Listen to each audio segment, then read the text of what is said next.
Lorsque pour la première fois je me suis intéressé à l'histoire de l'Afrique, je ne cherchais nullement à aboutir à une civilisation grandiose.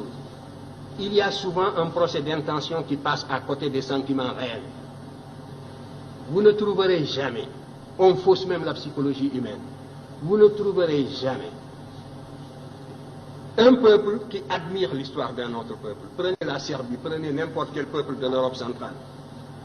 Ce que le peuple de l'Europe centrale voudrait, c'est de refaire le chemin humble que ses ancêtres ont suivi, de retrouver le lien conducteur, le fil ténu qui le lie à ses ancêtres les plus lointains, quel que soit le caractère humble de l'expérience que ces peuples ont vécu, que ces ancêtres ont vécu. De pouvoir retrouver la somme de ses réussites, de ses succès et de ses échecs, parce qu'il est fait de tout cela. De la même façon, ce qui m'intéressait, c'était de remonter l'Afrique. Moi, quand je m'occupais d'histoire, nous étions presque une génération spontanée. On nous disait que le nègre de grande taille n'était pas un indigène de l'Afrique. C'était les théories, justement, de Rivet qui étaient en vigueur. L'Afrique était peuplée à partir de l'Océanie. Donc, le noir que vous êtes et moi, nous sommes des occupants. Nous sommes des étrangers qui sommes venus sur un sol qui nous est étranger. Les seuls habitants de ce pays, c'était les pygmées. Le noir a devancé le blanc est venu, s'il est plus fort, il évince le noir qui est un étranger comme lui. Voilà les théories qui étaient en vigueur. Quant à l'origine réelle du noir, ça se perdait dans la nuit des temps. Et notre histoire était enseignée avec des dates qui apparaissaient comme des contes d'épiciers. Alors, devant une telle situation, la seule chose qui m'intéressait, c'était, j'étais habité par la certitude, a priori, que nous sommes là, sur ce continent, en même temps que les autres, que nous avons toujours vécu ici, que nous sommes des Noirs, des hommes capables, aussi capables que les autres. C'était la seule chose que l'on pouvait supposer a priori. Et ce qui m'intéressait, c'était donc de retrouver ce chemin humble qui me conduirait à nos ancêtres les plus lointains. Et quand je suis tombé sur l'Égypte, mes camarades le savent de ma génération, j'étais gêné. Ça ne m'intéressait absolument pas de tomber sur l'Égypte, pour ce que je cherchais. Si le fil conducteur, c'est la continuité, c'est la restauration de la conscience historique qui m'intéressait. C'est cette conscience historique qui est le ciment, qui réunit les individus d'un peuple, qui fait qu'un peuple n'est pas une population, un agrégat d'individus sans lien. C'est ce sentiment historique seulement que je voulais restituer, restaurer. Et je ne peux pas non plus, en aboutissant à l'Égypte, falsifier l'histoire par complaisance pour être dans le vraisemblable du moment. C'était tout. Alors, on me demande... Oui, le motif de déplacement, les migrations, vous savez, les migrations, il y a toujours une pression matérielle, soit des intempéries, phénomènes climatiques, sécheresse comme au Sahara, voilà, nous le savons. J'ai identifié plusieurs voies de migration. Le Sahara, à partir de moins 7000, j'ai établi des datations au C14, qui nous donnent un Sahara qui commence à se désertifier vers moins 7000, même, j'ai trouvé même des dates de moins 8000. Donc, à partir de là, le Sahara se désertifie. Les populations qui étaient plus au nord sont montées vers l'Afrique du Nord. Et les Noirs qui sont en Afrique du Nord, ce ne sont pas seulement des Noirs qui sont allés là-bas du fait de l'esclavage du Moyen-Âge. Ils font partie aussi d'une source très ancienne. Et les populations qui étaient plus au sud sont descendues. C'est les Proto-Vangara qui sont descendus vers le sud, d'autres sont allés vers l'est. Donc, il y a là une cause climatique de déplacement de peuples. Je vous ai dit que les déplacements se font à la petite semaine.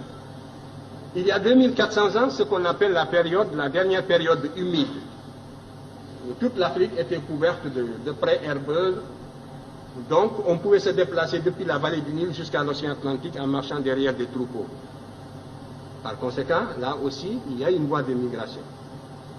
Maintenant, il y a la corrélation également entre des événements intérieurs et des événements extérieurs. Il est certain que le sac de Thèbes par les Assyriens, la façon féroce dont les Assyriens ont détruit la ville de Thèbes en 663, a eu des répercussions comme l'occupation de Paris par les Allemands, mais ça n'a pas duré.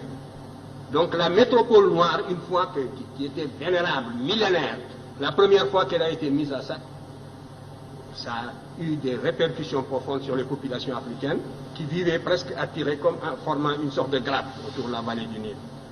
Dans les publications prochaines, je montrerai que les Égyptiens étaient descendus jusqu'au Chaba, c'est sûr, jusqu'aux Zaïre.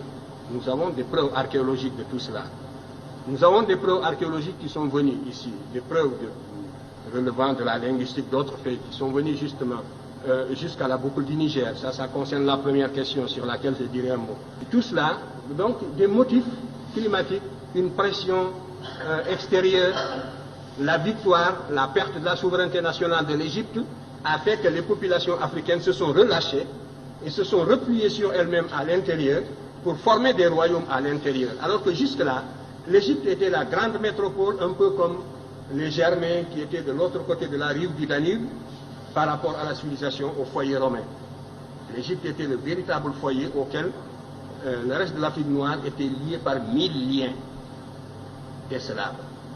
Et à partir du moment où l'Égypte a perdu la souveraineté nationale, ces populations, évidemment, se sont organisées sur d'autres bases. Alors tout cela, ce sont donc des motifs de déplacement. Pour l'histoire, la période la plus proche. Donc pour la plus ancienne, il devait en être ainsi. Les variations climatiques, on peut les cerner par la paléoclimatologie. Ça peut être aussi dû au fait que le manque de nourriture, la pression sélective, tout cela, ce sont autant de facteurs qui jouent pour expliquer le déplacement. En tout cas, vous pouvez remonter, vous, en ce qui vous concerne, jusqu'aux racines de la philosophie africaine. Je vous invite à étudier la cosmogonie héliopolitaine. Je l'ai décrite d'ailleurs brièvement dans Civilisation ou Barbarie. Vous y trouverez les prémices. Vous commencerez à vous faire une idée de la consistance de la pensée de vos ancêtres de la vallée du Nil qui étaient noirs comme vous, ici. Si c'était cela, si ce n'était pas cela des arguments, c'est la preuve que, vous voyez, on a presque le cerveau vidé et les arguments d'une certaine source ne se fixent plus. C'est ça l'aliénation. Parce que vous demandez, que valent donc ces arguments-là? Est-ce que j'ai inventé les projections que je vous ai faites, que vous pouvez retrouver dans la vallée du Nil, où vous trouverez justement cette civilisation qui est discutée, ces agents qui se sont représentés plus noirs que vous-même. Mais déjà, vous avez des œillères de l'éducation colonialiste et vous ne pouvez plus voir cette réalité palpable. C'est ça la cécité intellectuelle. Vous comprenez? Où est la raison dans cette éducation? Où est la raison? Où est le développement du sens critique dans cette éducation? Voilà le danger contre lequel nous devons vous prémunir. Il faut que votre cerveau fonctionne. Je disais encore hier et je le répéterai demain, que ce que nous voulons, ce que nous visons dans votre éducation, c'est de réveiller justement le bâtisseur de nations qui dort en chacun de vous.